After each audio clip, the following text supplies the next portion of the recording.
So before the break, we did something kind of hypnotic. Wouldn't that be fair to say? So let's see if all this stuff works, the wonders of new technology. So remind me again, what is the fundamental, the 3 steps that all hypnosis has to go through? Anyone remember? ABS, right? What's the A stand for? What's the B stand for? And the S stands for?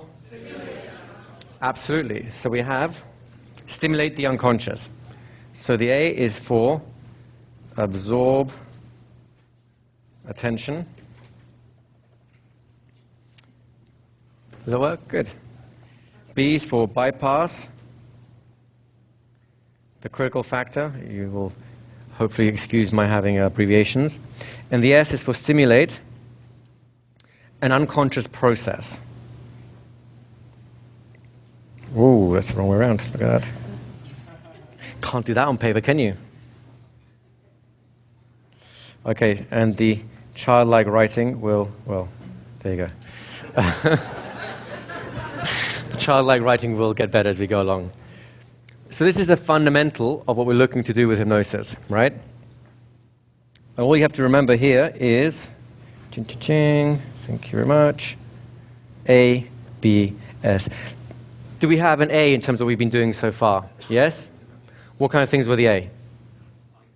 Eye contact. The compliance test was a little bit of it too, right?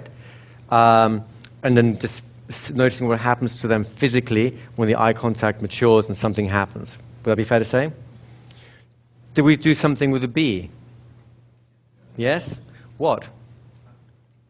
We did a tap in the back of the head. That's kind of startled reflex. You notice that when you, even though you know it's coming, and even though it's mild, did you notice how your mind went blank for just a split second? Not very long, but for a split second it's like, oh, there, oh, well, yeah, here you go. Would that be fair to say? S, stimulate the unconscious. Technically you've done it already, but you're, actually, in fact, what bit, or what point did you do it already? Stimulating the unconscious. Compliance testing, yep, it's a little bit. We're going to see how, if there's any resistance along the ways. What else did we do? Sleep. It's an instruction, isn't it? If you go sleep and they go, what? They haven't accepted the suggestion. If they go sleep and they go, would it be fair to say they've accepted some portion of that suggestion? Would that be fair?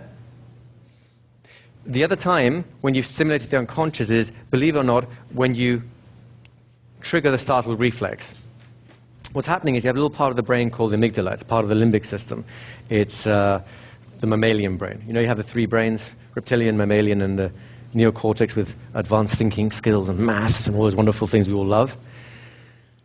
The limbic system, the amygdala is a limbic system. Its purpose is to look out for danger. So anything novel, surprising, different triggers it. Now the beauty is, when it gets triggered, 3 things happen. Number 1, massive amount of attention gets directed towards the source of that stimulus. And it makes sense in survival terms, doesn't it? Because you hear a crazy noise in the jungle and suddenly there's a noise, you're going to have to put all your attention on that sound because it might be something big with sharp teeth coming to eat you. Would that be fair?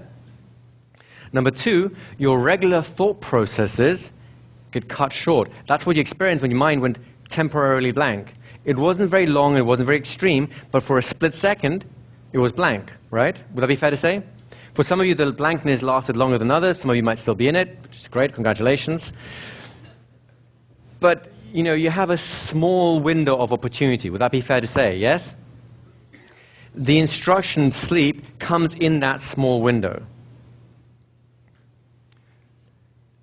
When the amygdala gets triggered, not only do you have the attention there, not only do you have the thought processes, the normal thought loops bypassed, which, by the way, if you're bypassing all the thought loops, what do you think's happened to the critical factor? It's temporarily bypassed as well, isn't it? Temporarily. You can come back on again.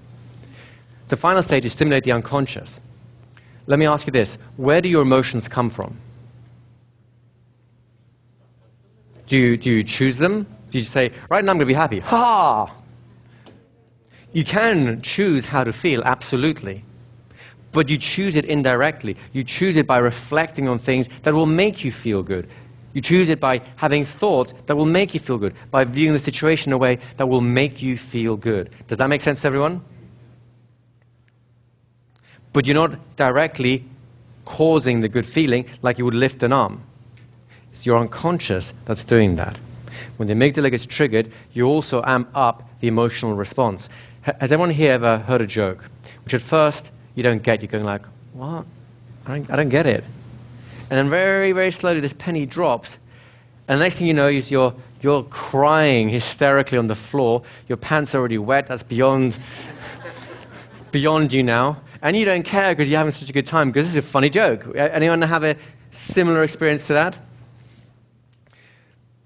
What you've experienced is the amygdala being triggered. That's how humor works. It's so novel that when you get the novelty, the track switch from danger to pleasure, and that's what that whole humor releasing of all that mental energy is doing for you. Does that kind of make sense a little bit? And instant induction does that. And you can do that in many other ways too. If you can master an instant induction, which you're very close to doing right now, then you can master conversational hypnosis because you're looking for the same things that are occurring physically to occur with language. Does that make sense to you guys?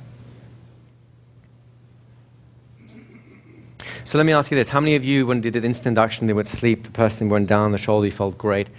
How many of you decided you were bored just hanging around then, you decided to do some other things, like that's right, a little deeper and so on? Hands up if you did that. Excellent, fantastic.